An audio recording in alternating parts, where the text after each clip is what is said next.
Hello and welcome. I'm your host, Wayne Lou. You are listening to the Raptors Reaction Podcast after the Raptors snap a bit of a funk here and beat the Utah Jazz 107 to 100. Nice to see the Raptors get back in the winning column, first and foremost. Hardly a perfect game, but, a win is a win. This is one of those win is a win type of performances. Raptors overcome a night where they just could not stop turning the ball over in some of the dumbest circumstances possible, in particular on the fast break.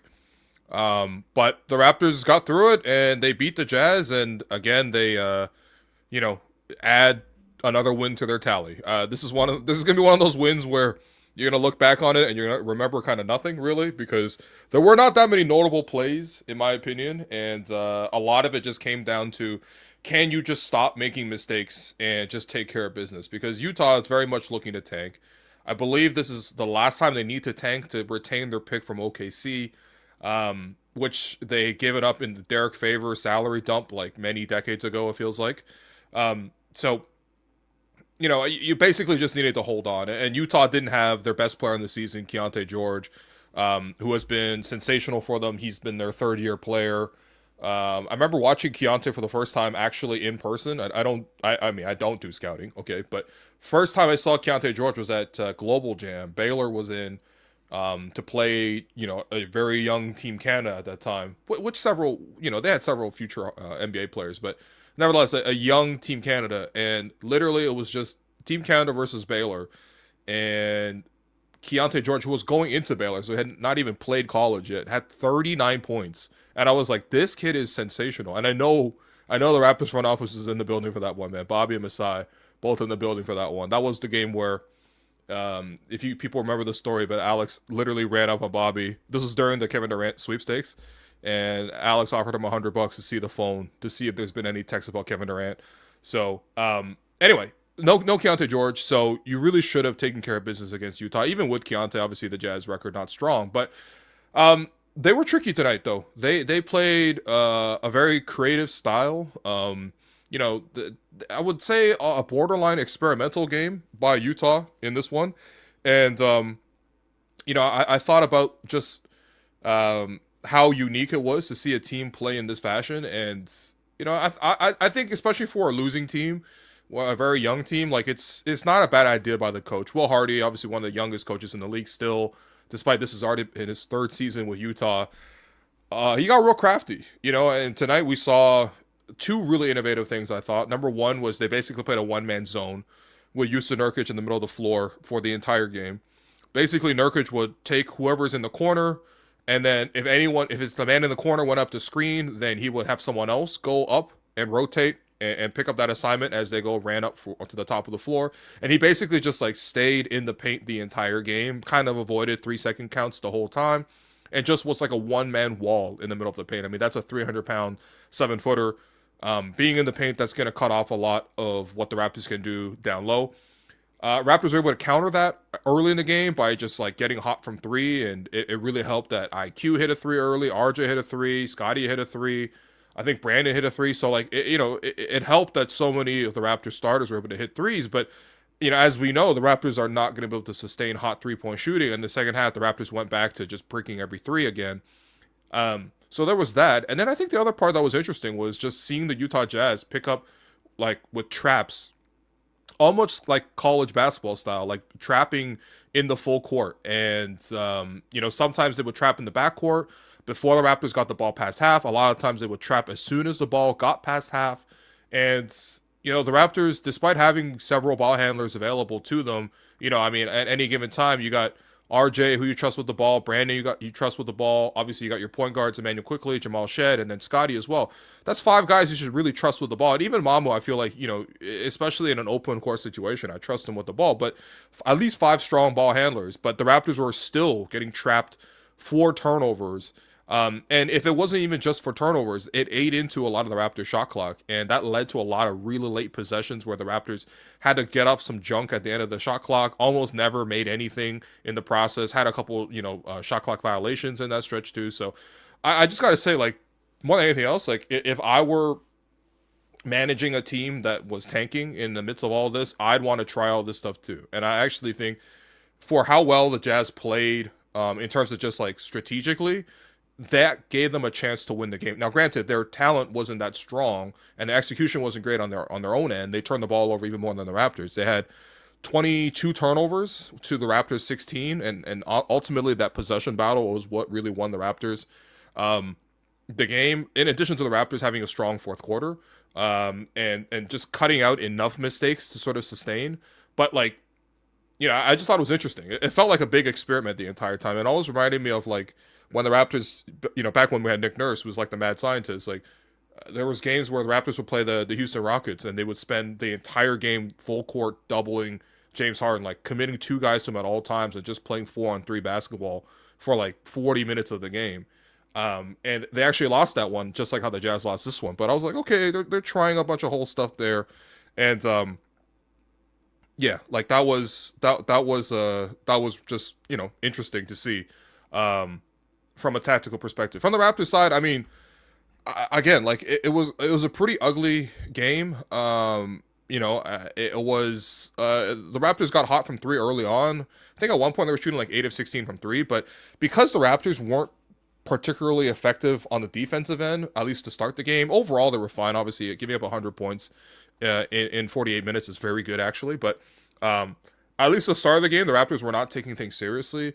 The Raptors had this bad habit of turning the ball over. Some of it was by design with Utah's traps and stuff, which obviously will lead to higher turnover outcomes. But the Raptors also just weren't taking care of the ball. They were being really sloppy with it. They were trying to do circus stuff, like IQ trying to throw the ball between his legs as a bounce pass behind him on a fast break. It's like, dude, it's a 4-on-1 fast break. Maybe just do the simple pass to RJ.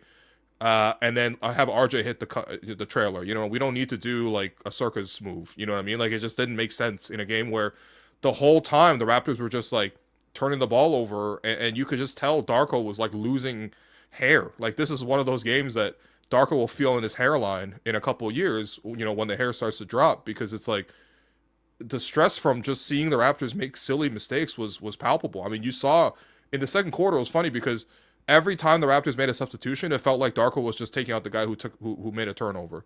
Because Scottie had a bad turnover, came out the game. Jacoby had a bad turnover, came out the game. RJ had a bad turnover, came out the game. Grady had a bad turnover, like a battle had a turnover. It wasn't Grady. Like it just, I don't know. The Raptors, I would say they weren't taking the game that seriously. And whatever, it's like a Sunday afternoon against the Utah Jazz, but like this should have been a bit of a blowout, and the Raptors just kept not converting on chances. Even on fast breaks, the Raptors had lots of decisions. In particular, I felt like with IQ, like I'm not the one to typically like hammer home like what IQ didn't do. And when you look at the stats, it's not terrible. Like 17 points, 5 rebounds, 4 assists, 4 steals, shot 50% from the field, 3 of 6 from 3. Like what's the issue, Will? But it's the amount of reads that he just like got wrong. I mean, it's the amount of times he got trapped in the backcourt and not being able to beat the press. Some of that obviously is a function of his teammates not being available for the kickouts, but or the outlets. But like still, as a ball handler, as the point guard, like I expect him to handle it better than anyone else, and he really struggled with it. Like 2 straight out turnovers like that. On the defensive end, he also got hunted a lot by Isaiah Collier, who was like driving downhill and getting by him over and over and over again. To be fair, Jacoby Walter, who was the backup, who was the backup assignment against Collier, also didn't do a good job of guarding him and really miscommunicating on switches and allowing him to get to the basket. And Collier is a strong driver, but like, dude, come on, man. Even in the fourth quarter, it was still happening. It's like, okay, maybe you get caught off guard in the first half, but like, he's kind of a one-trick pony, man. You got to figure that stuff out. Like he's a guy you go under on screens, which is pretty rare nowadays in the NBA. But just because you go under doesn't mean you give him such a gap or such an angle that he's still able to drive past you. That defeats the purpose of getting under on the screen. The whole point of going under is to contain the drive, and you never did that, right? So, like I thought IQ's like decision making on the fast break, like honestly, like it just wasn't a good game from him. Brandon was struggling early on. They weren't really calling fouls on a lot of the pull-ups he was shooting, and a lot of them were like guys were getting under him and stuff, but like it just wasn't a particularly clean offensive outing from him until the second half, where he really started to get going, and that really stabilized the Raptors half-court offense. I mean, the game was iced on a Brandon Ingram mid-range pull-up, which was beautiful to see. The Raptors basically just needed one more bucket to sort of put them into like put the game out of hand, and Brandon Ingram came down and hit a turnaround jumper over Lauri Markkanen, and that's the type of stuff that pretty much only Brandon can do for this team in terms of just creating a shot. and that's why they go to him as a closer so often. So like overall, the shooting efficiency 7 of 19 wasn't great, but like realistically, I thought he actually played a pretty good game. Like even though his efficiency was worse than IQ, I thought he played way better than IQ. You also saw good moments defensively from Brandon, especially down the stretch where he had a verticality contest, switched on to Jusuf Nurkic. Nurkic obviously has the size and just the height and the weight over Brandon, but Brandon was able to rotate, contest, hands up, verticality, get a stop. That got the Raptors out in the break. Brandon was also able to have a nice little stretch there, especially in the third quarter where he got going, where he rotated over for a block, went the other way, took it in, high pickup, got all the way to the basket, finished the layup. Then the next time down, ripped down the rebound, came down the floor, mid-range, pull up in his eye. Like basically, once Brandon started getting going, the Raptors half-court offense started working again, which was really nice. Scottie was doing most of the heavy lifting, and once again, just an incredible do-it-all type of game from Scottie. Like, yes, there were moments where he was filling in offensively, and he was getting himself to the foul line and getting into the paint, but he had a couple of mistakes with the ball too. I think recently Scottie's really starting to lose a lot of possessions to the Raptors, just throwing errant passes. You saw it on the Rexall road trip, the amount of times he kind of overthrew Grady Dick, for example, basically sending Grady out of bounds and stuff like that. There's just a lot of errant passes from Scottie tonight, 4 turnovers for him. But I think he made up for it with how much heavy lifting he had to do on the defensive end. I mean, again, Utah plays 2 bigs, right? They're very aggressive and offensively too. In particular, Lauri Markkanen, who is a hell of a scorer. Like obviously, if he played for a good team, he'd be an all-star. But Lauri Markkanen goes off for 27 points, 9 of 22 shooting, got to the foul line 7 times. Scottie had to do the bulk of the effort against him, and it's sometimes some matchups are harder than others. Like Markkanen is so physical, so aggressive, such a downhill driver. In addition to being a really good shooter, so the first thing is you got to be able to be alert and run him off of the 3-point line around pin downs and stuff. Even though he's 6'10", they run screens for him and stuff. So it's pretty difficult to navigate on the perimeter, close out, run him off the line. But then once you run him off the line and you give him a bit of an angle on the closeout, he drives that closeout so strongly and he takes it to the basket. And typically you would have CMB helping on some of this stuff too. And CMB did get a couple of possessions guarding Markkanen as well. But the difficult thing with Markkanen is he keeps the ball up so high and he just shoots it over the top. That CMB's advantage, like when they played Orlando, for example, and I thought he did a good job guarding Paolo in the moments he got part of Paolo. CMB's advantage is using the chest, staying low, having the leverage, and then maintaining, position and holding guys away from getting to the hoop. The thing is, Lauri would get to a spot and then he would just shoot over. And that's the thing that CMB as 3 inches shorter, he just can't really reach some of those shots. So that's credit to Lauri. But down the stretch, obviously Scottie, his defensive effort was incredible. Scottie also had to box out. I mean, he also had to fight, Jusuf Nurkic. At one point there was a scary moment where Scottie, was able to steal the ball off of Nurkic after blocking Nurkic the previous play before that. But Scottie stole the ball off of Nurkic, was about to break on the fast break, just fought off Nurkic, which is like fighting off a bear, basically, because that man is, again, 300 pounds. Fought him off and was about to break on the fast break, but Nurkic was hacking him, slapping at him, and then ultimately stepped on his foot, which led to Scottie obviously getting, a transition take foul, which it absolutely was. They definitely just committed the foul to stop the break. But also, it led to Scottie leaving the game temporarily to get his foot checked. Obviously was in a bit of a pain, and then he came back out to finish the game, thankfully. So it looks like he was fine. But, even stuff like that, where it's just again, with the Raptors not having centers, you're going to have these uphill battles where CMB, Scottie, Mamu, they got to fight off these behemoths. And say what you want about the Jazz, and the record's not good, but they have some strong drivers and bigs, and Scottie not only handling the assignment on Markkanen, handling the assignment on Nurkic, but then also rotating and having the energy to defend, and then you want him to play offense as well. It's just a lot for a guy to do. And tonight, once again, bolstering his defensive player of the year case, goes for 2 steals and 4 blocks, and a lot of those were in crunch time too. So just a lot for Scottie to do.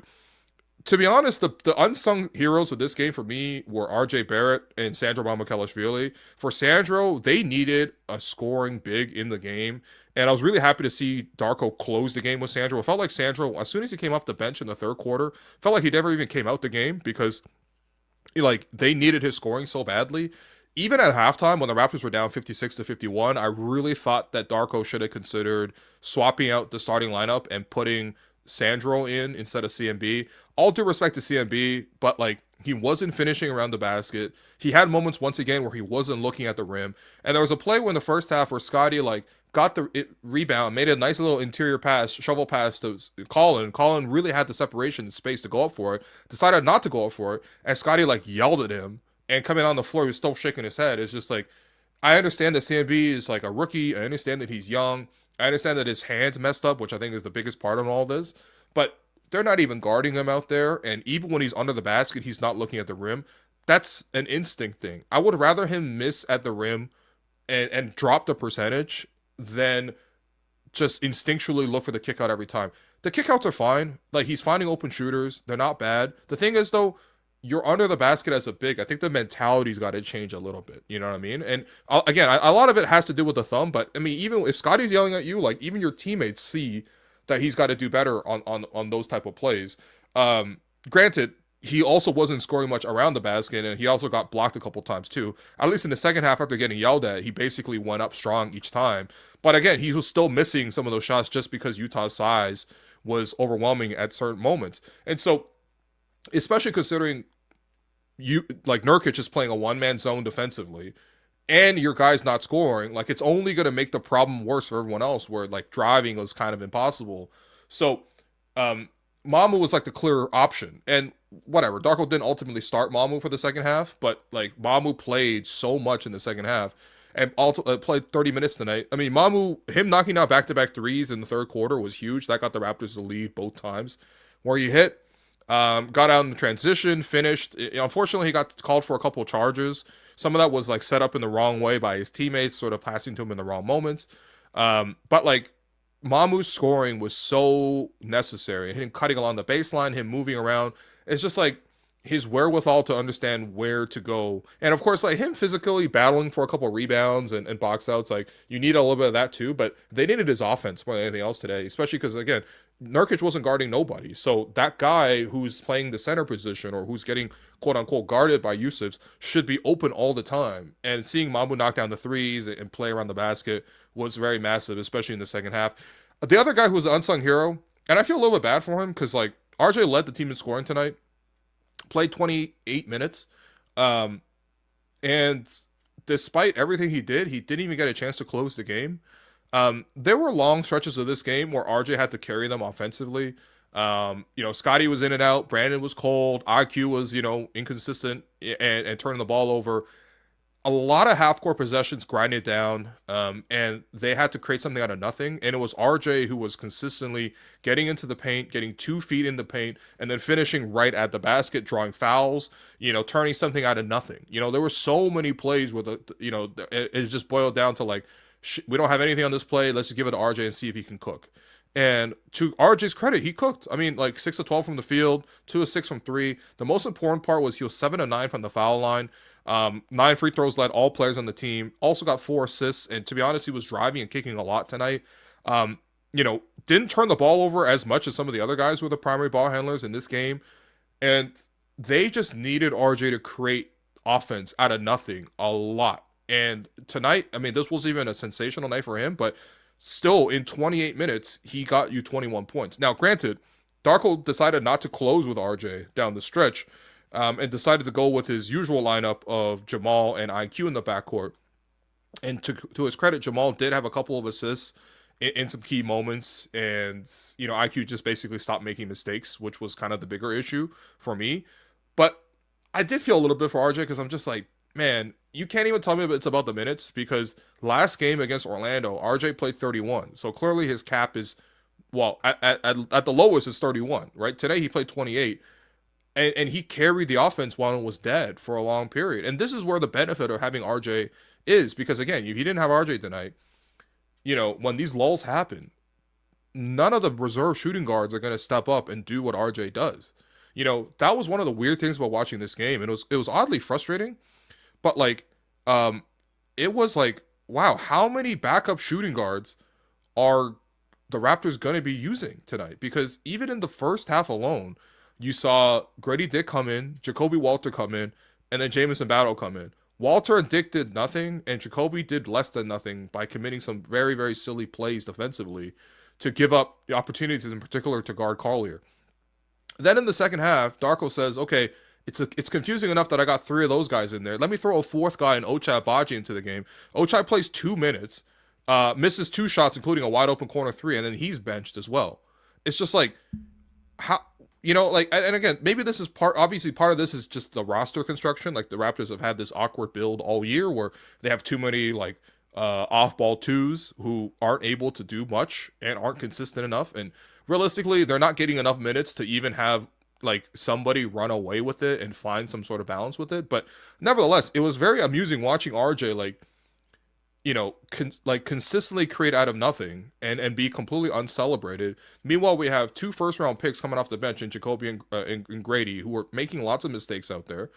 Grady ultimately gets benched for it. Jacoby gets to play through it, and Jacoby did overcome it and had a nice stretch there at the end of the third quarter or start of the fourth quarter. So, credit to Jacoby for coming through. But the unlimited chances for those guys, and then you a little bit of battle, a little bit of Ochai. There's not even a real plan in place for some of these guys. Like, it was just like, and the thing is, like, it's fine if it happens, but, like, it's fine if it happens, but it's also like these guys aren't even good at playing with each other, so it's like hard for them to play off of each other either. So, like, just watching Darko, like, spin the wheel and pick one of the 4, and basically none of them are the right answer either. Like, I feel bad for him in a way, but that is, like, the challenge almost on a nightly basis is, like, how am I going to predict who's going to do well in this matchup and who's actually going to, like, consistently deliver? And that's where, especially looking ahead to the trade deadline, which is going to start, it's going to end, this coming Thursday. Like, that's where you need the consolidation trade, because it almost reminds me of that scene from, like, Moneyball where, in that movie, if you guys remember, Brad Pitt, who plays Billy Beane, the general manager, so Bobby in this situation, had a vision of, like, okay, I want you to play this guy. But the coach was like, no, I don't know. I'm going to ride with, like, Carlos Pena at first. I don't want to play Scott Hatterberg. And ultimately, they kept going back and forth on it for so many times that at the trade deadline, they actually just traded the guy who the coach liked to play and forced, basically, the coach to play the guy who the GM liked to play. Now, I don't think Darko and Bobby have that type of contentious relationship that Billy Beane and Art Howe seem to have in the film. But, like, it's almost one of those situations. And honestly, it's a bit of a problem of, Bobby's making, in the sense that there are just too many, like, just off-ball 2s who are all inconsistent to varying degrees. Like, I think the best case scenario would have been if somebody actually just came out and won the job. Because ultimately, what we have a scenario here is, we still don't know for sure which one's going to pop between Grady and Jacoby, if either of them even do pop on a consistent basis. We've seen both of them have nice flashes and nice weeks, and they've taken turns doing that. Jacoby did it earlier. Grady did it more recently. More than anything else, we've just seen Ochai lose the position. I mean, the fact that he didn't even come into the first half, comes in for the second half, bricks a shot, and then he gets taken out of the game. I don't even know what Darko expected. Like, if you put Ochai out there to shoot a jumper, he's going to miss it. Like, he's shooting like 16% on the season or something, right? So, I don't know. Like, watching this game, I was just like, what is the point of cycling through these guys? Like, Jamison Battle, what was the point of him playing 3 minutes, 43 seconds tonight? What was the point of Ochai Agbaji playing 2 minutes, 28 seconds tonight? Like, it didn't really affect things in a way. So, I know it's difficult, and I know that it's probably like it is a lot of, like, complaints after a loss, and I'm not trying to after a win, and I'm not trying to make a win sound like a loss, but this was kind of messy, like, it was messy in a way that just didn't really feel great in particular, and quite frankly, like, they needed to find a solution, and ultimately, the only 5 guys who were, like, reasonably productive got to close the game, and they were able to close it out. And to that, I would say that is a point of maturity, right? Because last year and the year before that, we've seen the Raptors fold. I think the Jazz have actually beaten the Raptors a ton recently, including some blowout losses too. So at least defensively, the Raptors were able to hold it down. There were some mistakes, but overall, like, their aggressiveness and how hard they fought was a very physical game. Like, the turnovers were massive.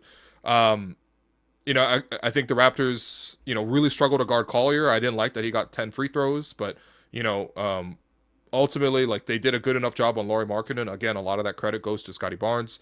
for single-handedly carrying that. And then, they got just enough basically out of the guys. Because, again, Utah didn't really play particularly well. Shot 36% from the field, only shot 23% from three, and had 22 turnovers. Like, again, this should have really been a blowout in normal circumstances, but your Raptors haven't been playing consistent this week, and so at least they got through it tonight, and they were able to fight back and take the result.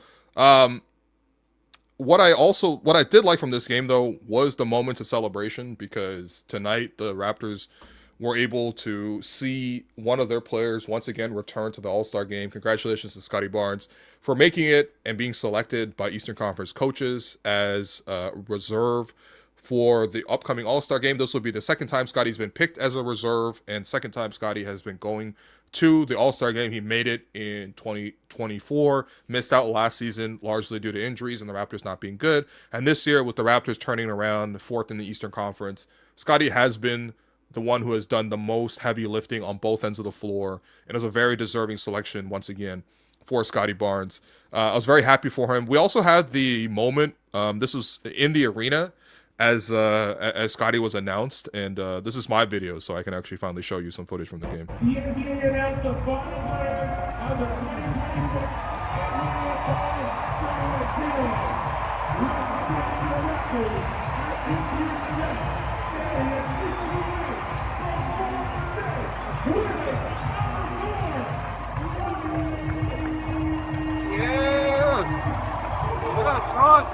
4,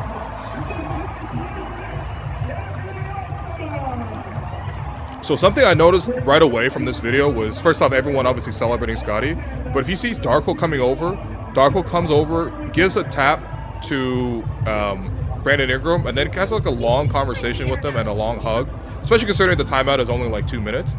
And before coming over and saying congrats to Scottie, like, I just thought that was a really cool moment of management by Darko, considering the fact that, he had been consistently pushing and advocating for people to have both Raptors All-Stars at the game, and unfortunately Brandon Ingram missed the cut. I thought that was just, again, good management by Darko. And then I was actually really pleased that Darko was actually mic'd up for the night, and so we actually had the footage of this. This is courtesy of the Raptors. Scott is in. I don't know. Wait, hold on. Let me show the video. Love it for Scottie. You deserved it. You deserve it to be the double star. Keep that as a chip on your shoulder, brother. Congrats, man. Congrats. Yeah, and he says it there. Yeah, you deserve it. You deserve to be an all-star. He says that to Brandon, and then he also says, keep that as a chip on your shoulder, brother.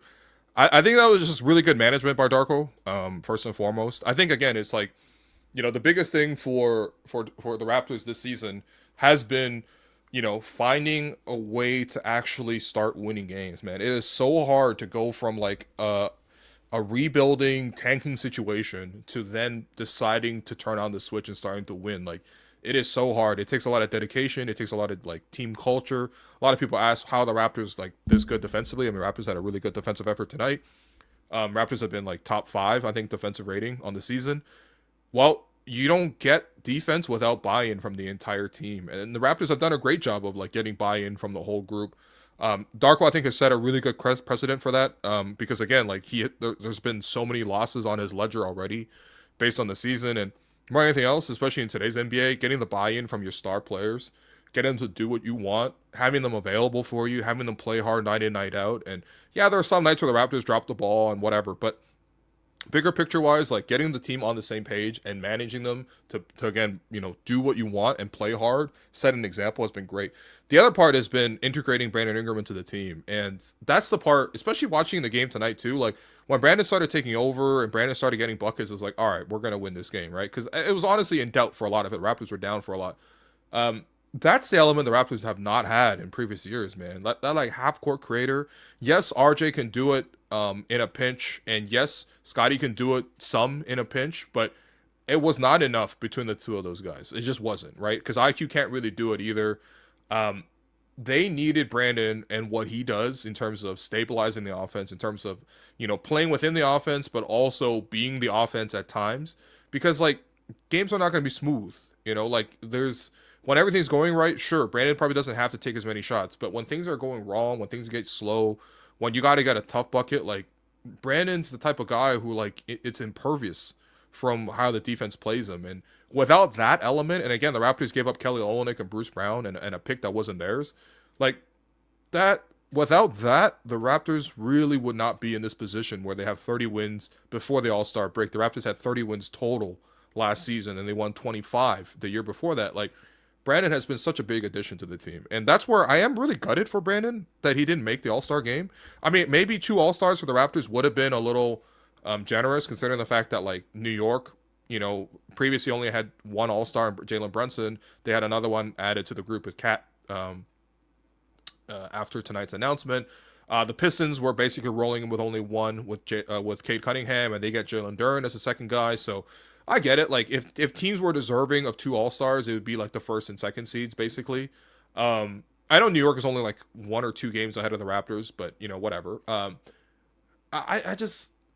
I felt gutted for Brandon, though. I think he played right there at an all-star level, and his impact for the Raptors is one of the biggest reasons why they've had this turnaround. So maybe he still makes it as a reserve. Obviously, there may be injuries in the next week or 2.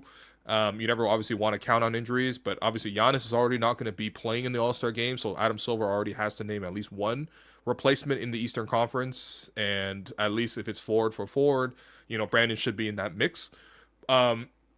So I'm not counting anything out. It's, you know, and it's not like the Raptors are being like disrespected at the All-Star game. We're going to have 3 representatives between Scottie, Colin Murray-Boyles, and Elijah Martin. So, like, it's not nothing. But, yeah, I don't know. I really was hoping that, and I was watching it happen, you know, as the game was going on. I was pretty distracted in the first quarter because I really wanted to see the announcements for All-Star. And, you know, I'm really happy to see, like, Norman Powell made his first All-Star game. His story is incredible. 2nd-round pick, makes the All-Star game at the age of 32. I mean, for the first time. I mean, that almost never happens, right? That's absurd, to be honest. You know, I think this is like the first guy since like the 1960s or whatever to make the All-Star game for the first time at the age of 32. After like 13 seasons in his career now. Like, you know, I think that's really impressive for Norm. I was really happy to see Pascal go back to the All-Star game. Certainly he's an All-Star caliber player. And these 2 are 2019 champions. We're gonna you know, champion them forever. And, you know, I'm very thankful to them, and I'm gonna say this with the utmost respect, but Brandon Ingram's done more to contribute to winning than both of those guys this season.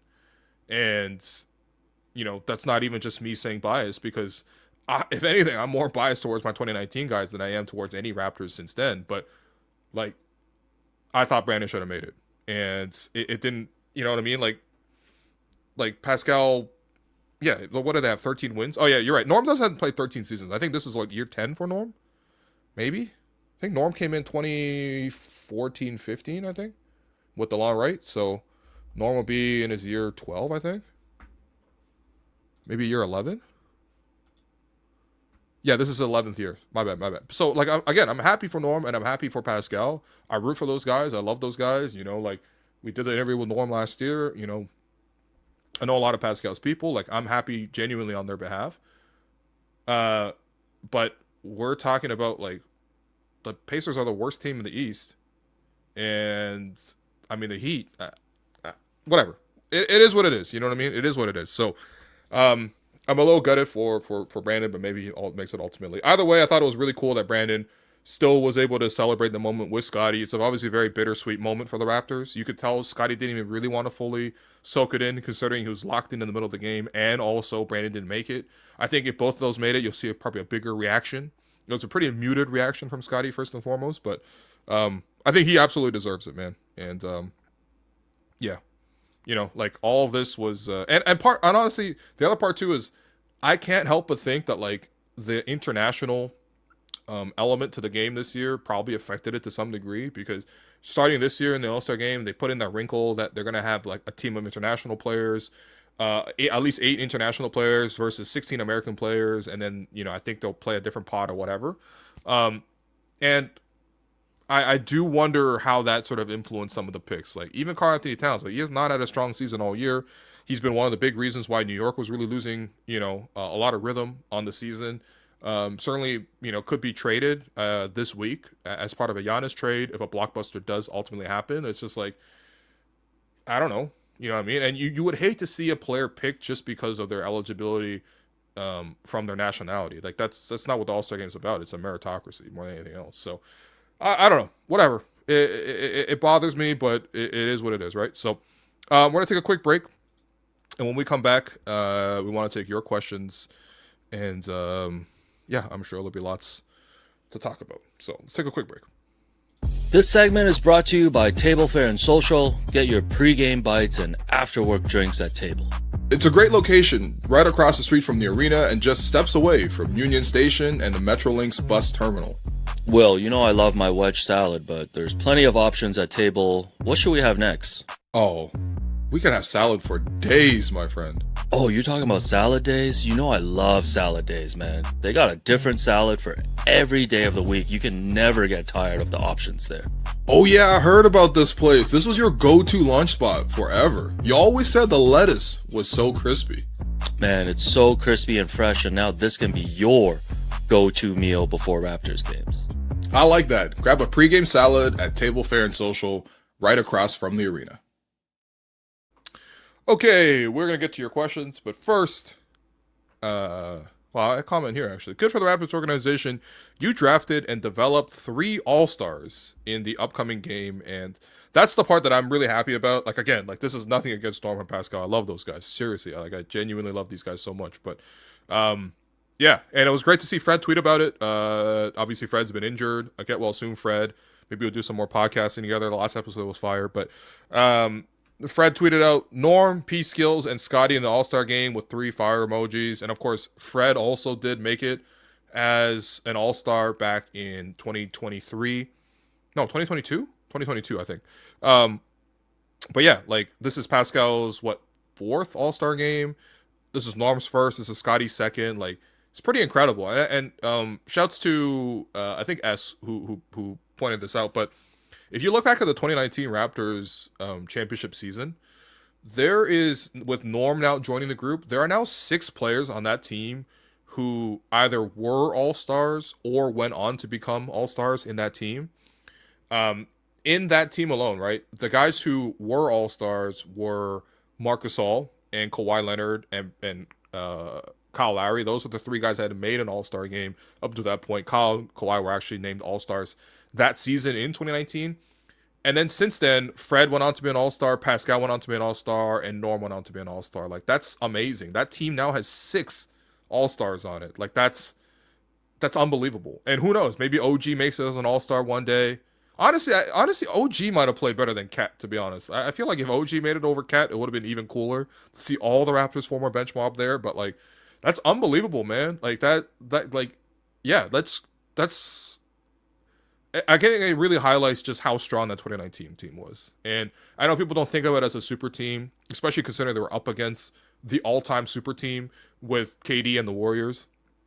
And don't forget, they had DeMarcus Cousins rounding out that group as well. So, you know, like, they were up against a team with several All-Stars. I mean, let me just look up if Andre Iguodala was once an All-Star, but, like, I think he was. Yeah, so with AI, who made it 1 year with the Sixers back in 2012, like, I mean,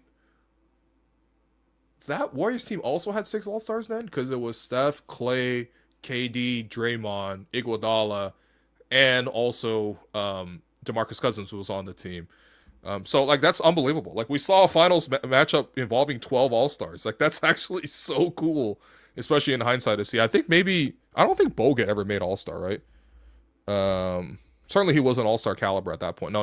Bogut never made All-Star. So, yeah, that's unbelievable. We saw 12 All-Stars in that 2019 final. No wonder it was such a memorable one and such a cinematic one. So, but yeah, congrats to the Raptors organization. And yes, you have developed a lot of great players. And obviously that pipeline slowed down for a while, but hopefully we're able to build that thing back up. And Scottie obviously has been one of the biggest products. I mean, he's been the biggest product of that rebuild in terms of coming out of Tampa with the 4th pick, getting a little lucky in the draft, getting Scottie, him winning Rookie of the Year, him making All-Star 2 years later. And then 2 years after that, Raptors now led by Scottie to a winning record, and Scottie making the All-Star game again. So just you know, good things come, and it all comes with winning. That's the thing.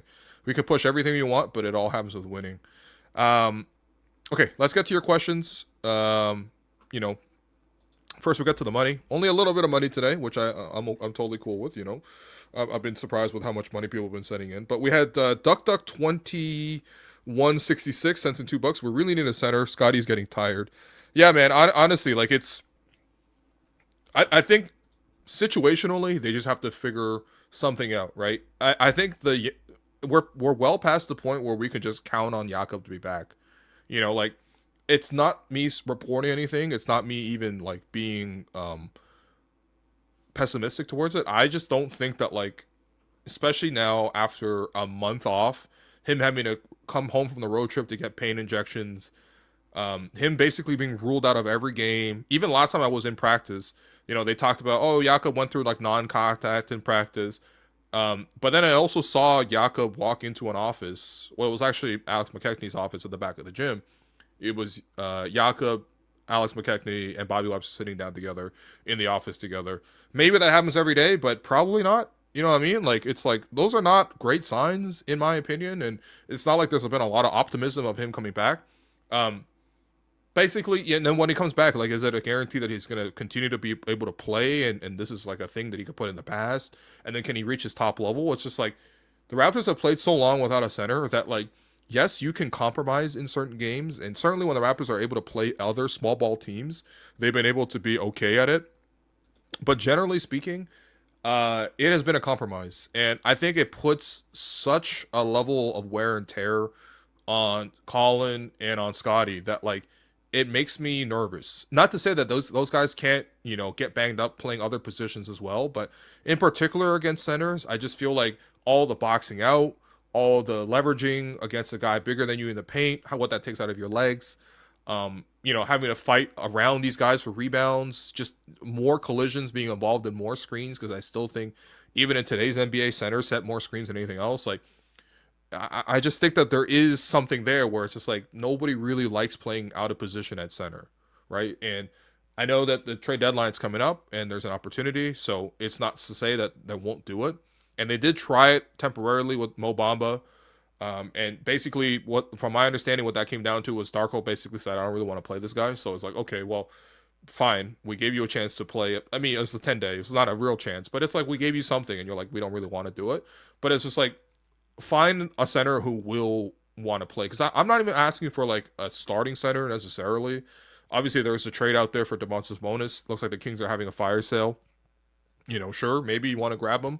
I've already laid out the case for and against, but the bigger thing for me is just like, find at least like a guy who can come in for 20 to 25 minutes a game, who you can rely on, who doesn't kill your offense or your defense, maybe even preferably a veteran, considering you're about to go to the playoffs and you don't want to just integrate a young guy who's a bit of a gamble.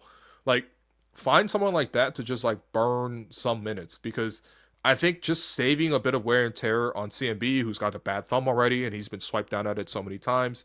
And then even on Scottie, who tonight, you know, got his foot stepped on by a 300-pound dude. It's just like, maybe he shouldn't be guarding a 300-pound dude. You know what I mean? Like, so finding a little bit of help at center would really, really, really help.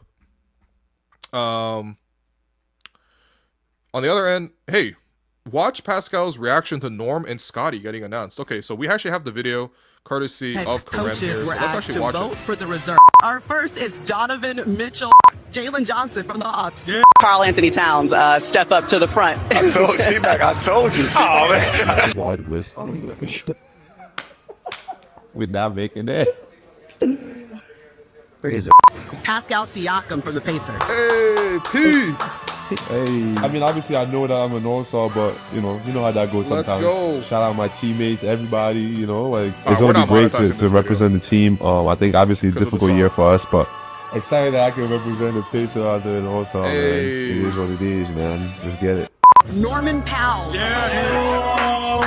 Norm God. Out there, you know, hey, baby. Last year, we thought he was gonna make it, and just to see that like he made it this year, like it's super cool. He deserves it, bro. Like he worked so hard, like one of the hardest workers that I know. So first all-star for him. Like I'm happy for him for sure. We have Scottie Barnes. Oh, Scottie! It's a reunion out there for sure. one of my rooks out there, you know what I mean? Like, so Hey. it's pretty cool to see his development, how he evolved as a player, and being able to be in this position and be a North Star. Like, it's amazing. Like, I'm happy for it. It is what it is, man. Let's get it. LA, this is the way. Hey, oh, they're gonna have a great time too, because like definitely people want to go to All Star in LA. I do feel a little bit like, I mean, I just feel, I don't know. It's very very sweet that these guys still have these relationships, and you know how close that group is. There's no guarantee, you know, that people aren't just work friends. I think it's pretty rare, and it's more of the exception that people are actually close to that degree. And we've been really blessed here in Toronto. Like before that, it was the Kyle and DeMar bromance, and to see that carried over with like Fred, Pascal, Norm, OG, you know, even overlapping at points with Scottie as well, and obviously seeing how close the team is right now and the vibes on the team, like, yeah, if there's anything that you can say is like Raptors culture, I think it really would be like that. You know, like the groups that we've had in Toronto, they have been so close and so tight knit. And honestly, in the years where it wasn't, like that 2023, 2020, or 2022, 2023 season, for example, you really feel it, man. Like it's not normal to have tension in the Raptors locker room and have guys not be on the same page. You know, like typically, you know, this is the vibe and this is the norm. And yeah, I'm again, like whatever. Obviously, for me, I would have personally, for basketball reasons, picked, you know, Brandon to go even over some of the former Raptors, and I'd say that with all due respect. But it is still really cool to see them all together, and yeah, I think for Raptor fans, we're going to be eating good for All-Star Weekend because we're going to see a Raptor every single night, basically, and we're going to get lots of content. And by the way, your boys at the Hello Welcome crew, me, Alex, Jerome, we have all been credentialed to go to LA, so we're excited. We're actually going to be making our trip out there as well, and we'll try to get you as much access on the group as possible. Of course, CMB and Elijah making it too is great. By the way, did people watch Elijah's video? The video of Elijah at in the open gym yesterday? That was sick. Maybe we'll watch that in a bit, actually, because I think I actually have the cut down of the video. Yeah, because yeah, that was also great to see Elijah's workout tape. Anyway, let's talk about this game, Raptors Jazz, because you know Raptors Jazz is a real thing. A question here from Scarlet Knight. One of the biggest problems is that no one actually sets a screen. How are you supposed to get open if every screen is a ghost screen? So this is definitely a good observation. One thing I've actually noticed across the league this year is people doing what I would even call like a brush screen or like a ghost screen, because a ghost screen is like a guy like slipping out. So it looks like he's going to screen, but he doesn't make any contact, kind of like a ghost, and then gets out of it. And the whole point is to create a bit of indecision at the point of attack in terms of guy guarding the ball, guy helping on the ball. Are they going to switch? Are they not going to switch? Is it going to be screen? Or, you know, typically if you're going to play a screen, you might angle a little bit to force a guy to go one way or to anticipate the contact on the screen. And the whole point of ghosting the screen is so that you like create that indecision of like, oh, nothing actually happened. Everyone's reacting to something and anticipating that something will happen, but instead nothing happens, and so they make a move. So there's ghosting, there's slipping out of it as well, where you kind of set the screen for a half second and then you get out of it really quickly. Either you know get downhill or you slip out to the 3-point line. Right now we have something like, we have basically what I would call a push screen, and that's not even basketball terminology that I've heard. That's just what I'm describing, in the sense that the Raptors are, and the Raptors do this too, by the way, so I'm not counting this out, but this is like a league-wide trend across the league where guys will go set the screen, and what they'll do is, as they screen, they'll sort of start moving and slipping out of the play already, which is, you know, that happens. Like, people ghost, people slip, whatever. But then they put two hands on the waist, and they end up pushing the on-ball defender in a particular direction. And sometimes they do this to create a switch, and they try to create a moment of like where the defense has to sort of concede and the reverse pass back out to the perimeter, and that way that you guys get like a switch on the ball, or you see a situation where a guy's getting pushed out of place, and so that creates a gap, and the ball handler keeps the ball and ends up attacking that gap. That's actually one of the big reasons why Jamal Shed has picked up so many offensive foul calls this year, including, by the way, 2 in the second half, where Jamal, again, on 2 exact plays I'm describing, where the guy goes to set a screen and pushes. And the reason I'm saying that this is like, must be a league-wide thing in terms of trend, because I've seen every team in the league do this particular screen.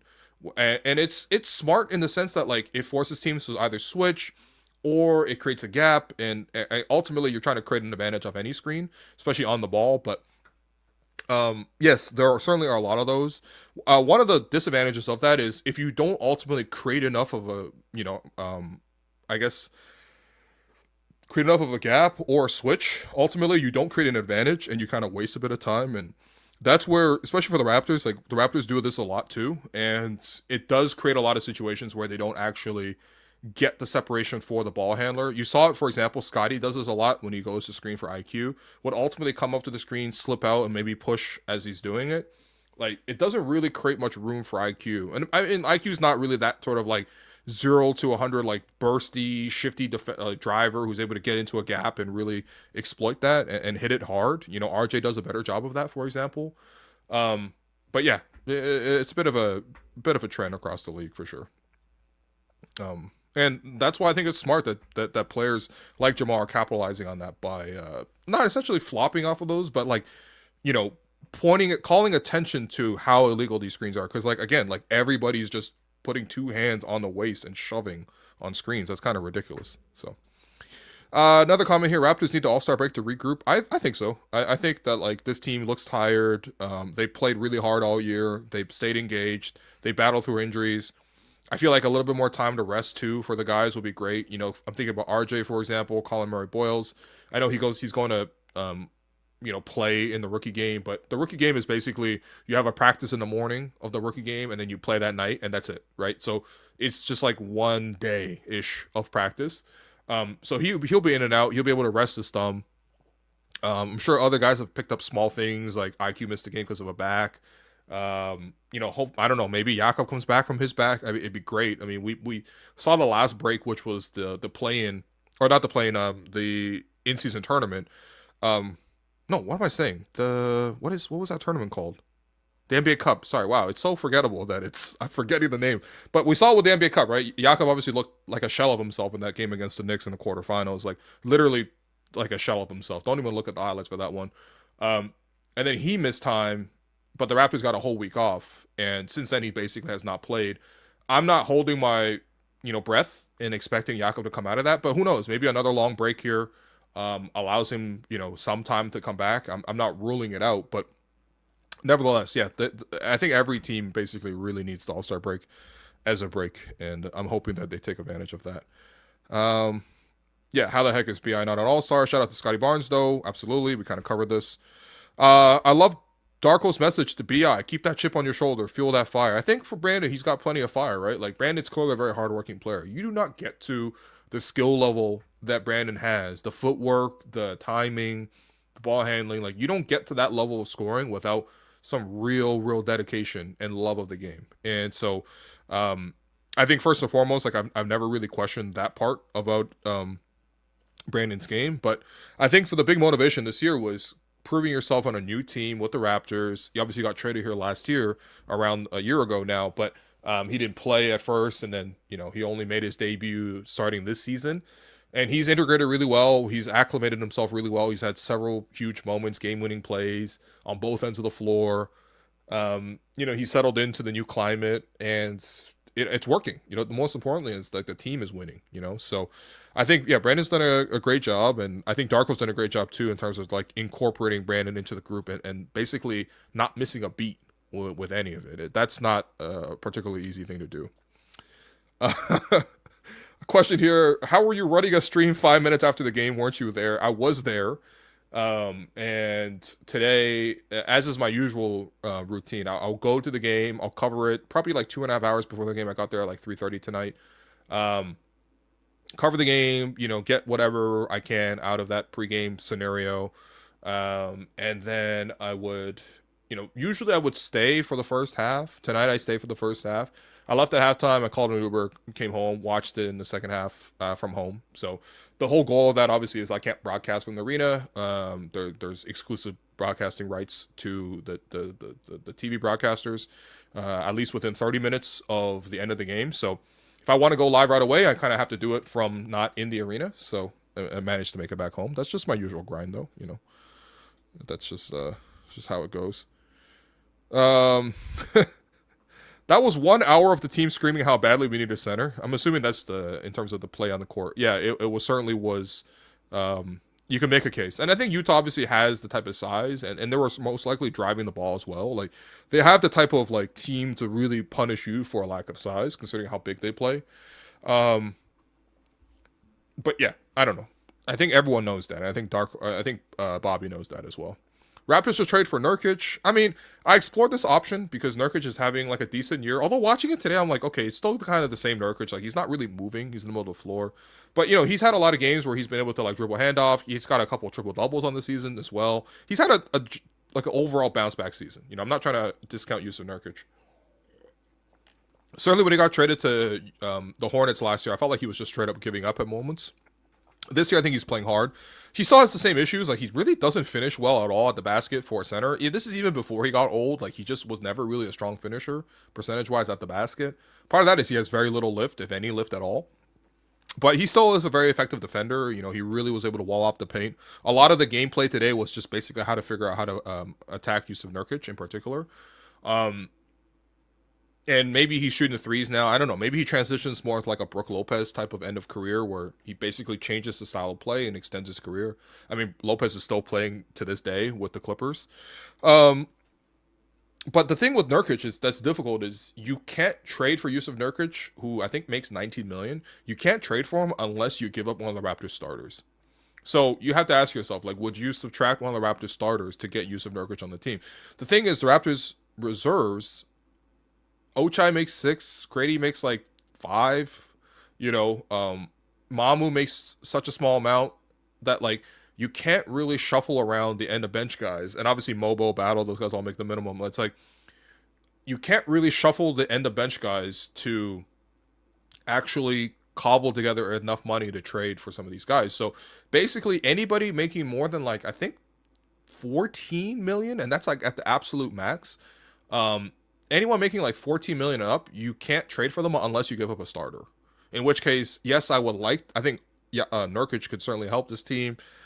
Could be that kind of guy who can like fill in, like I mentioned, even though he's on the older side, but you know, still effective. You can't really add him though because his money's too big, and the Raptors don't have the flexibility to add for one of those guys. So, yeah, I don't know. We covered this a couple of shows ago, and I think we'll actually do it again tomorrow. We're gonna bring in a Raptors insider and. We're gonna talk a little bit more trade stuff because obviously this week is gonna be so heavily focused on the trades. Another comment here: congrats to Norma and Pascal, former Raptors making the All-Star game. Crazy that only Danny, Serge, and OG are the only rotation guys on the 2019 teams that aren't All-Stars. I'll tell you this much: OG wasn't even a rotation guy, right? So because OG was injured for the entire All-Star run or championship run, he had an appendectomy to get his appendix removed at the start of the series. I remember that distinct moment of actually being in the locker or being in the practice facility and PR coming in and being like, hey, there was OG had to undergo emergency surgery last night because he, you know, had to remove his appendix, and that's going to hold him out for at least like a month and a half. And it's like, oh shit, like, is OG okay? He's okay. Thankfully he's fine. But yeah, it was like, oh, that was a big blow ahead of the playoffs. And he eventually got to the point where he was able to practice and stuff by the finals, but at that point you can't just throw a guy fresh into the finals. You know, they couldn't even do it with KD. Like, KD legit got injured again. I mean, I know it's like an appendectomy is not something you re-injure really, but yeah. So yeah, basically only 2 guys in the rotation, Danny and Serge. That's pretty unbelievable. And Danny and Serge are 2 of the best role players of all time, really. Danny's got 3 rings. You know, Serge has been part of 2 teams that made the finals. You know, like, it's that 2019 team is unbelievable. Like, unfreaking believable. It's really, really cool. The fact that they won the championship without OG speaks volumes about how stacked that lineup was. Of course, man. I mean, you know, that team was stacked with or without OG. That's the part that's kind of unbelievable there. Another comment here. You know, if we won a couple more of these close games, we probably would be the 2 or 3 seed. BI definitely would have been chosen. I mean, I think so. I mean, because even just home games alone, the Raptors have blown a couple, right? Like the last 2 games, they were up double digits in the third quarter. They blew it. The Knicks obviously blew the doors off the Raptors. The Magic blew the doors off the Raptors. By the way, I was a little disappointed to hear because I'm not on the road with the team, so I didn't get a chance to ask Darko about, you know, why they lost so badly in the fourth quarter against the Orlando Magic. and then it didn't hold practice on Saturday. So Sunday, like today, was the first day we got to talk to Darko, availability wise for the media.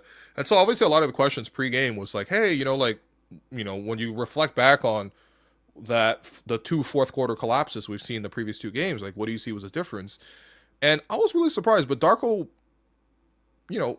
talked about, well, we missed some shots and we couldn't get stops, and the other, on their side they were able to get stops and they were able to get runs, but he also kind of said, like, at the end of it, he concluded by saying, it's always been a saying in this league, it's kind of a make or miss league. And I was like, oh man, first off, you don't even understand. You just accidentally said one of the all-time Raptors memes. This is what Dwayne Casey used to say all the time, which was, Doug, it's a make or miss league. Like, if he had actually just said that, I guess Doug wasn't the one who asked him, but if he had just said, well, Doug, it's a make or miss league, that would have been literally right on the money in terms of, like, one of the all-time Raptors memes.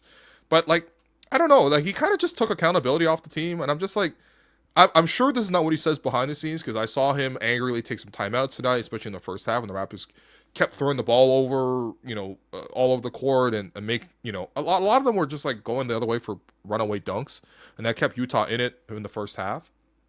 And obviously Utah actually led at halftime as well, which was, not a good thing.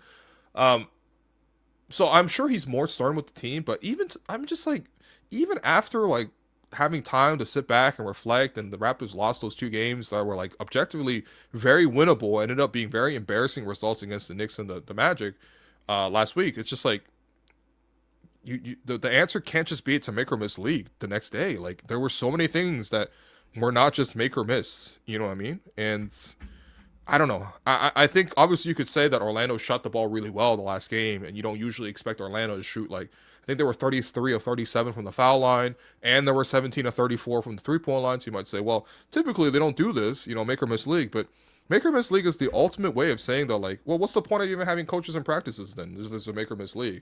If it's all just randomness, you know what I mean? Like, you have to at least believe that there were some things that you could have done better. And, I don't know. I don't like accepting that. I'm sorry. Make or miss league is like, it takes yourself off the hook. It takes the whole team off the hook. And you're on the hook. I'm sorry. I just saw you guys lose 44-21 in the fourth quarter. You can't just be saying it's a make or miss league. It's so. Yeah. Well, we also have a reaction to Brandon Ingram.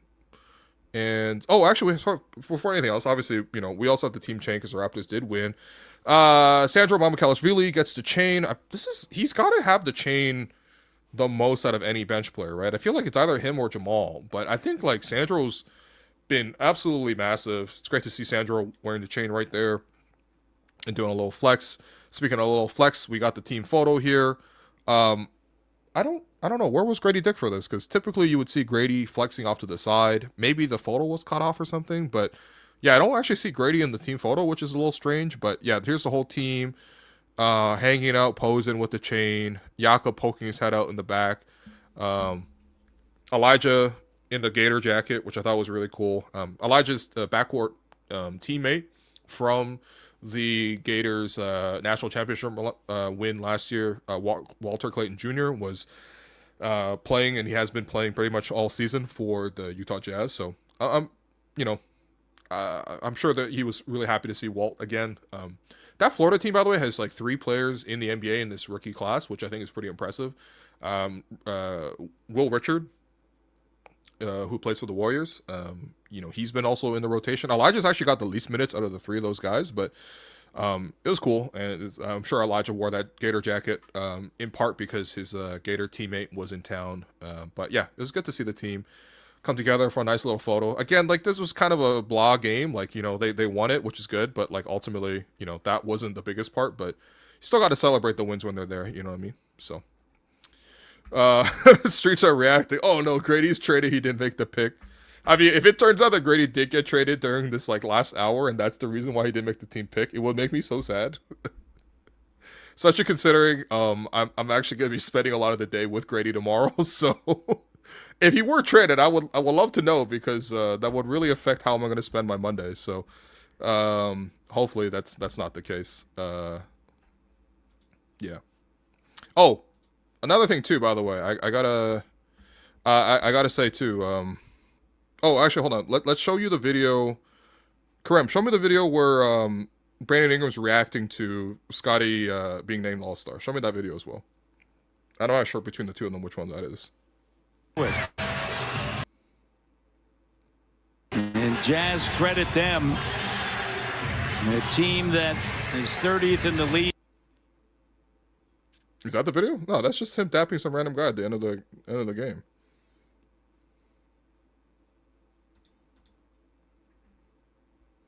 Oh, there's a reaction to him not making All-Star?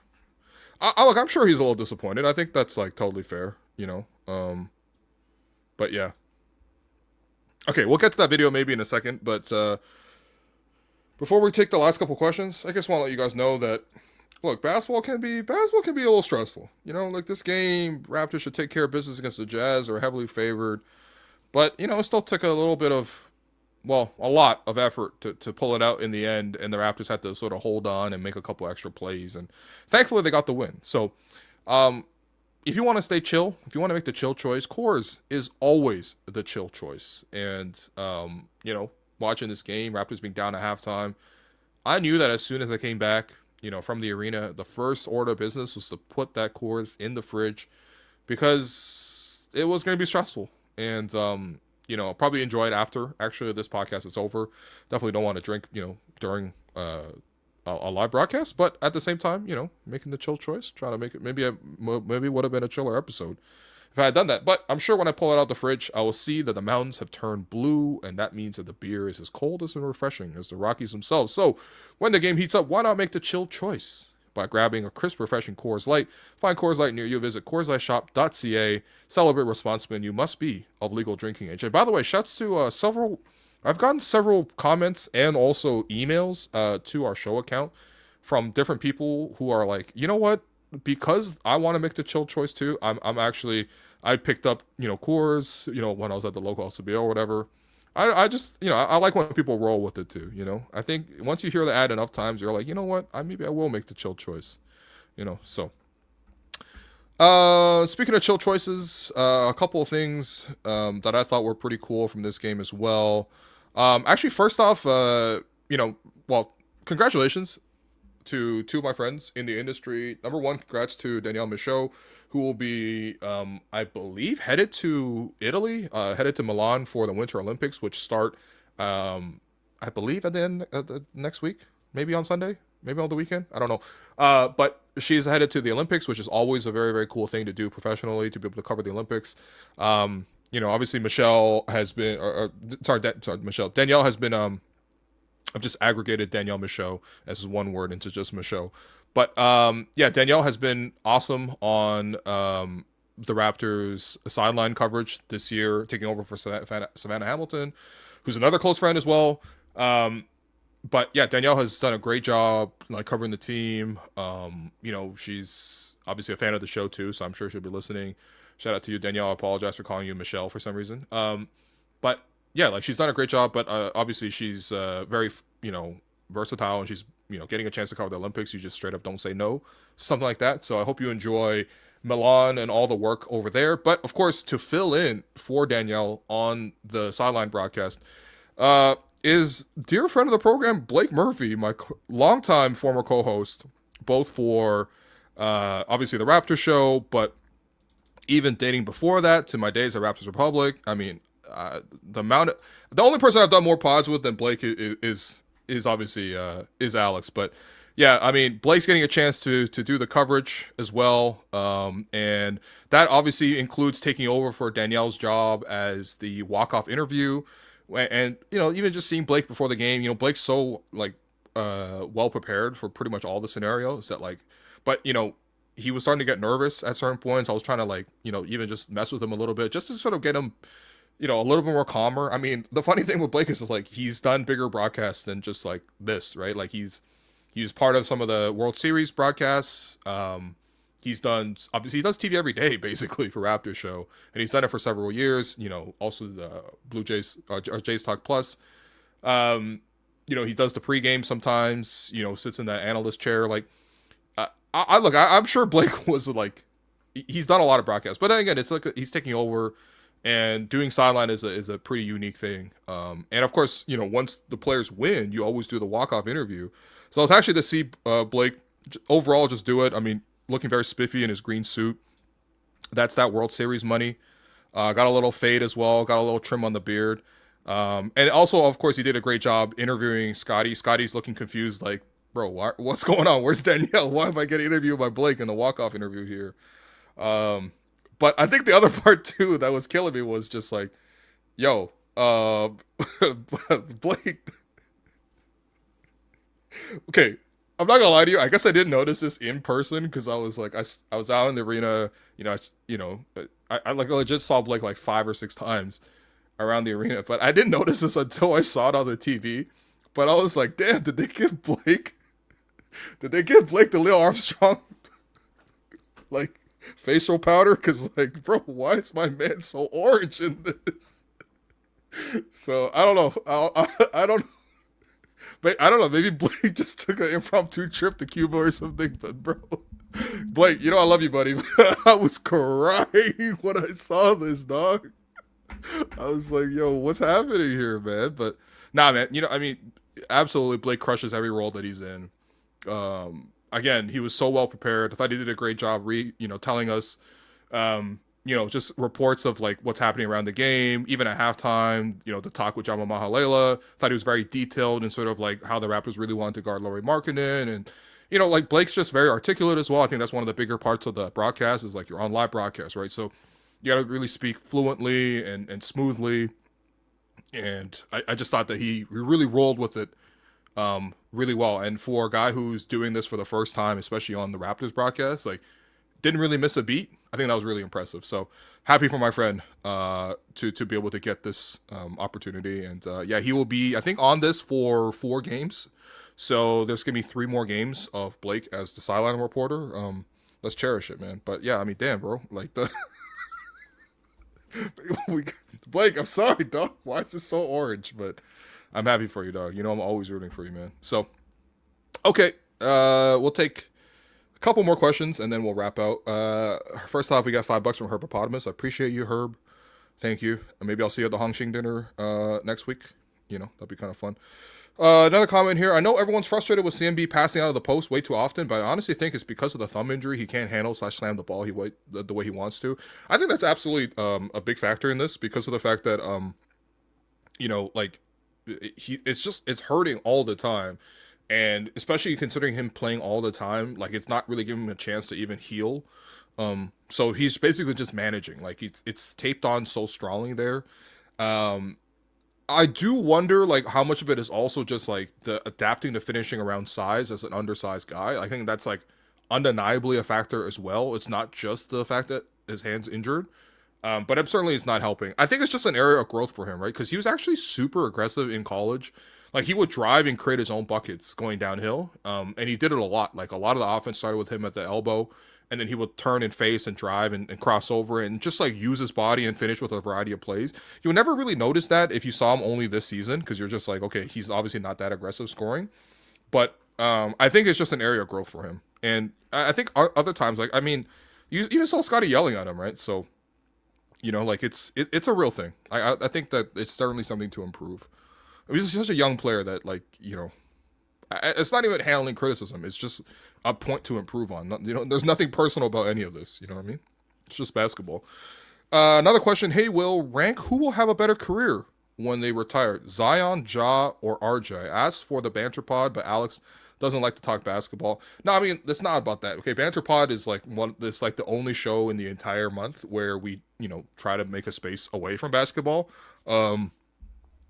So yeah, I mean, you're more than happy to send in basketball questions. Obviously, we take them pretty much every night on the React Pod. So, and even on our general shows. But yeah, like React Pod or banter is like a specific space. But in any case, rank the 3 of them. Well, Zion and Ja already have All-Star campaigns, and I believe Ja maybe. Do they have like does Ja have an All-NBA appearance? Maybe when the Grizzlies were like second. So I think in terms of hardware, like I don't think that RJ will ever ultimately make it to that level. I mean, basically if RJ makes an All-Star game, he would have to make it in terms of like the Norman Powell trajectory, which, is pretty difficult to say. Ja also got Rookie of the Year. He also got Most Improved Player. So he made All NBA second team as well in 2022. That was the year the Grizzlies were the second seed. I just don't think RJ is going to reach those heights. However, in terms of longevity and how much overall contributing to winning, I think in terms of like when healthy, when all three guys are right, like RJ is the third best player in that group, and I don't think that that's like to be that debated. But yeah, like I think he's actually, I think on the whole RJ actually might outproduce the three of them. I think he's the best professional out of the three of them in terms of staying healthy, in terms of like just being easy to work with. I mean, RJ's adapted to various teams, and you know, he doesn't have the star power of those other guys, but he's probably the easiest guy to have in the locker room as well. I think on the whole, like RJ, I mean, he already is the leading scorer out of three of them, but I think on the bulk of their careers, I think RJ will play more seasons than both of those guys, and I think he'll ultimately be more productive and more consistent, which is kind of nuts considering Ja and Zion, we forget this now, but they should have been like faces of the league, man. Like in terms of entertainment value, I mean, Ja is like freaking Derrick Rose level in terms of like the acrobatics and the his ability to dunk. And I mean, just ask Jakob Poeltl, bro. Like Jakob Poeltl got put in one of the all-time posters by Ja Morant himself. And then Zion is like a generational player. I mean, is the kind of a generational waste of talent at this point, but like generational talent. I remember seeing Zion for the first time because Duke came to Canada to play a preseason series before, you know, they played, obviously, Zion, RJ, some of those other guys only were all one and dones, but they came to Canada to play, and they played in Mississauga. So they played in RJ's backyard at Hershey Center back then. And everyone was excited to see RJ, of course. But the takeaway from everybody was just like, holy, what is this Zion Williamson character? Because we have seen the high school tapes of him just like dunking over like, you know, skinny little kids from like 9th grade. But like seeing him do that in person was like, oh, this is undeniable. Like this is like at minimum Charles Barkley, at the max, like some sort of like LeBron type figure. I'm not even kidding. Like that was the amount of hype around him. And to see that slowly go downhill to the point where I'm not even sure if he's like a consistent player anymore. It's just like, it's sad, man. Those two guys should have like been faces of the league, and it sucks to sort of miss out on that one whole generation of prime entertainment. Well, it's got 279 sent in by Gummy Gum. Appreciate you. You know, no comment, just some cash. You know, I don't mind that as well. Yeah. The bar is in hell when it comes to professionalism with Ja/Zion. Yeah, exactly. You know, so there you go. Oh yeah, streets are also saying something about JD Bunkus. JD Bunkus is this crotchety old man with his Raptors takes. Dude comes off way too negative. I don't agree with that. I mean, I'm also friends with JD as well. Maybe this is my thing. It's just like I'm friends with so many people in the media now, but like, no man, JD loves the Raptors. JD loves the take. He's certainly got the radio take, sports radio take artist thing down to a science. As someone who's done that job, like he's better at that than me in terms of just like being able to come in every single day with energy, with the take, and generate discussion off of that. Obviously has that one unfortunate joke that went viral, which was I would trade the entire Raptors team for Austin Matthews. Certainly I wouldn't do that, and I disagree. But he said that tongue in cheek. But no, JD is like a very, very dedicated hoops fan. Has given the Raptors coverage even in times when the Raptors really didn't deserve coverage. He was also one of the OG Raptors podcasters. Him and Donovan Bennett did Free Association way back in the day.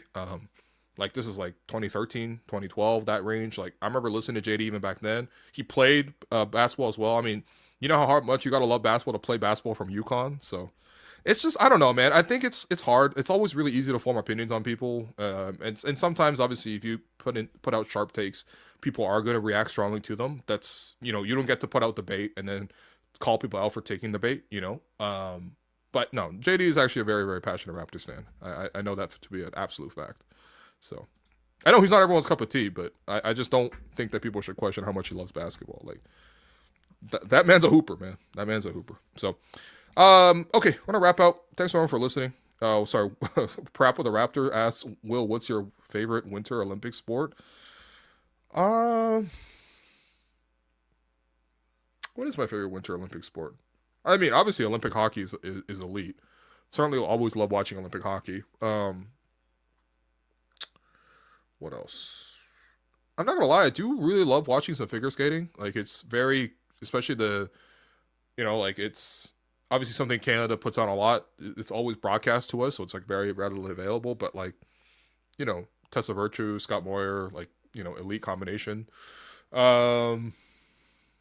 Definitely like the, as a background sport, I'm not gonna lie, Winter Olympics is like the perfect background sports, because like I don't really need to tap in for most of it, but I'll just have it on, especially if I'm doing stuff around the house. I'll just have it on, and I'll look over once in a while. I'm like, oh yeah, these people are like doing the ski jumps, and they're jumping like 50 meters through the air, or like, oh, they're doing luge and they're like breaking their knees and shit. Like, I'm like, all right, cool, this is cool, you know what I mean? Or snowboarding, doing the back and forth and stuff like that.